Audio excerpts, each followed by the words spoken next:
What is going on, everyone? I hope you are all having a fantastic day. So, I was actually going to review another large national bank today, similar to my review on Chase Bank that I did a little while ago, but I just couldn't bring myself to do it because, as you've probably noticed, I'm not exactly the biggest fan of those large banking companies. So after reflecting on that and my own experiences with these large national banks, I thought today we would talk about why, in my opinion, these national banks are old news and why you might want to seriously consider ditching your old national bank like Chase, Wells Fargo, Bank of America, and a ton of others, because trust me, there are some way better options out there. So today we're going to talk about 5 reasons why you should ditch your national bank and move to something a little more modern. Alright, let's jump right into it.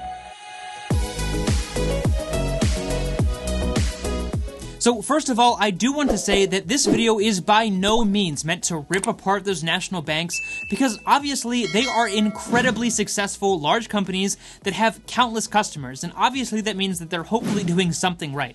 And while they may be old news in my opinion, that's not to say that their services aren't right for a particular individual. Obviously, the biggest advantage of those companies is the physical brick and mortar locations that they have, because you can actually go there, and the vast network of resources that they can offer because they are such a large company. Because a lot of these not only have banking services, but also credit cards, loans, investing options, and a ton of other stuff that allows you to do everything with just one company. However, the banking industry is changing rapidly, and as someone who basically reviews banks for a living, I can confidently say that while these large companies may not disappear entirely, I'm sure that they are taking a pretty serious hit because of some of these newer financial technology companies that are sucking up millions and millions of customers like SoFi, Chime, and Ally, just to name a few. And that problem for these large banks is only going to get worse as time goes on. So not to lump anybody into groups here, but I would say it's safe to assume that in general, younger individuals are more prone to go for one of those financial technology companies like SoFi, Chime, or Ally,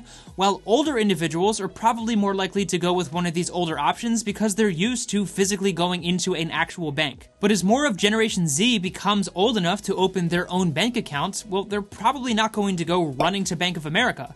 They're probably going to go for that cool, sleek, modern bank that they saw on TV, or more likely here on YouTube. And by the way, if I'm that person for you, then you rock. So again, there's never a one-size-fits-all solution, and if you still love physically going into the bank, or you just enjoy your large national bank like Chase, Wells Fargo, or Bank of America, then that is completely fine, because that's what works for you. But if you've been on the fence about switching, then here's 5 reasons why it's definitely time to leave. Reason number 1, you hate going to the bank. Let's face it, perhaps going to the bank with your parents when you were a child was really exciting because you got to see the little vacuum tube thing take away the checks and the money and all of that, and you got a lollipop in return. But as far as convenience is concerned, it's tough to argue that actually driving to the bank to deposit those checks in cash is more convenient than just snapping a photo of it on your phone. Now, obviously, those large national banks do offer mobile deposit, where you can just snap a picture of a check and then deposit it, but that only feeds into the idea that you don't actually need to go to the bank in the first place. Other than depositing cash, there's really no point or advantage of physically going there, and some of these fintech companies have even found ways to allow you to deposit cash as well, even though they don't have physical locations. So... And here's the thing, if you aren't actually using those physical branch locations, then there's really no point in staying, because the reason that a lot of these large national banks pay absolutely horrible interest rates is because they have to maintain thousands of those physical branch locations, and that's really expensive. So if you aren't using those physical locations, then you're basically just accepting an awful interest rate of 0.01%, or maybe getting a little bit better if you're lucky, without actually benefiting from those branch locations. So if you're like me and you have really no reason to go into a bank, then it is definitely time to say goodbye. The second reason is another big pet peeve of mine, and that is banking fees suck. Yeah, I'm talking about those overdraft fees, monthly service fees, minimum balance fees, because we can fees. Gotcha.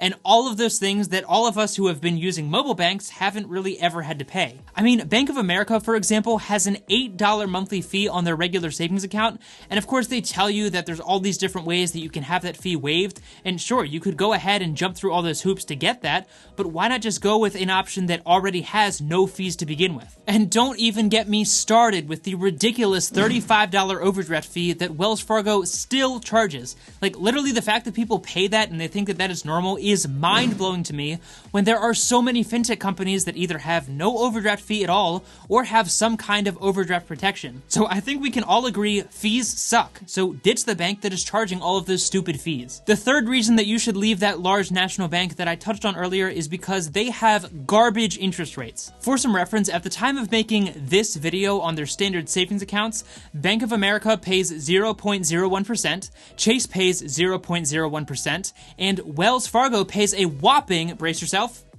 0.01%. That means if you have $10,000 in this account, after 1 full year of just leaving that money in there, you're gonna earn an insane, drumroll please, $1 in interest. Insanity. But again, they have to maintain thousands of physical locations, which is really expensive. And as a result, the awesome interest rate that you could get from one of those fintech companies of 1% or more is completely spent on these buildings that you probably never go to anyways. Now, of course, with a lot of these, you can do the fancy dance and get the premier savings or the gold savings or whatever the heck they want to call it, and maybe get 0.05%. But honestly, a crappy interest rate is a crappy interest rate at the end of the day. So ditch your national bank that pays you literally nothing and go with someone who's actually going to pay you for keeping your money with them. Moving on from there, we've got the fourth reason that you want to ditch your national bank, and this one is a bit of a curveball, but that is you value morals. I know this one's definitely out there, but hear me out. I think we can all agree that large banking corporations aren't exactly known for their social or environmental efforts, or really known in general for caring about anything other than making money. Okay, maybe that's an unfair statement, so let's look for some evidence. Bank of America scandal. So many options. Financial fraud. That sounds interesting. Let's try this again. Wells Fargo scandal. Let's see, we've got cross-selling scandal, fake account scandal, 17-month nightmare. That's a good title. I mean, there's literally entire videos about this topic. Okay, enough fun, you get my point. I'm not going to go into too much detail on this one because I think it kind of explains itself, but while these large national banks are out there ripping people off, opening fake bank accounts, Wells Fargo, and who knows what else that they haven't been caught for, countless financial technology companies are finding innovative ways to make donating to charity part of their regular business model and inventing entire platforms that allow you to make giving to charity and paying it forward to other individuals part of your regular everyday budget. And that is really awesome in my opinion. Not to mention the fact that they are going to give you a ton of free educational tools that allow you to better understand your own personal finances so that you can make giving part of your regular everyday spending. So everyone is going to see this one a little bit differently, but I think it kind of explains itself. And lastly, the fifth and final reason that you should ditch your national bank for one of these awesome fintech companies is they are not these small, tiny startups that they used to be. Well, what do I mean by this? Like I said at the beginning of the video, other than having those physical locations that you can actually go to, even though you probably never actually go to them, the only other large advantage of going with one of those large national banks is that they have so many other financial tools under that one platform. And this means that you can do your banking, your credit cards, your loans, your investing, and a ton of other stuff with one company. But like I said, the banking industry is changing at a rapid pace, and there are countless financial technology companies that aren't those small startups that they used to be. Ally Bank, for example, has banking options, their own investing platform, countless loan options, CDs, money market accounts, retirement options, and so many other great services as well. SoFi, which you all know is my personal favorite for banking, has banking, investing, credit cards, student loans, personal loans, home loans, and a ton of other educational options that allow you to learn more about your personal finances. And guess what? It's completely free. So what used to be an advantage of having all of those different resources with one large national bank is not really an advantage anymore because those small fintech companies have now grown to the point where they're able to offer all of that stuff on their own. And in a lot of cases, they offer even more features, plus it comes in a clean and simple package that is catered towards a generation who is used to doing things on their smartphone or laptop. So at the end of the day, I completely acknowledge that not everyone is going to be ready to jump ship and switch to one of these mobile banks, and that is completely okay. However, I am a firm believer that these financial technology companies are the future of banking, and trust me, they are just getting started. I mean, I see a future not that far away where a majority of banking customers are with one of these fintech companies like Ally, Chime, or SoFi, and those large national banks like Chase, Wells Fargo, and Bank of America are actually just a small section of the overall market. I know that might sound insane, but just give it some time, and I think that that is exactly what's going to happen.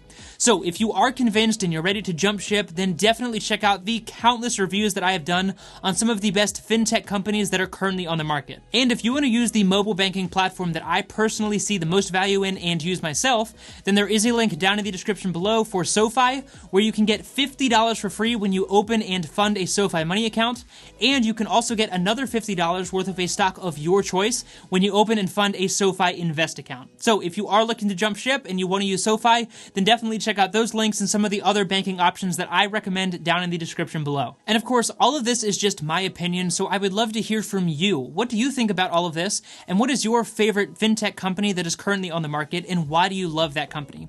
As always, if you did enjoy this video and you want to help support me, it would mean a lot to me if you would hit the like button, subscribe to the channel, and share this video with someone who you think would get value out of this content as well.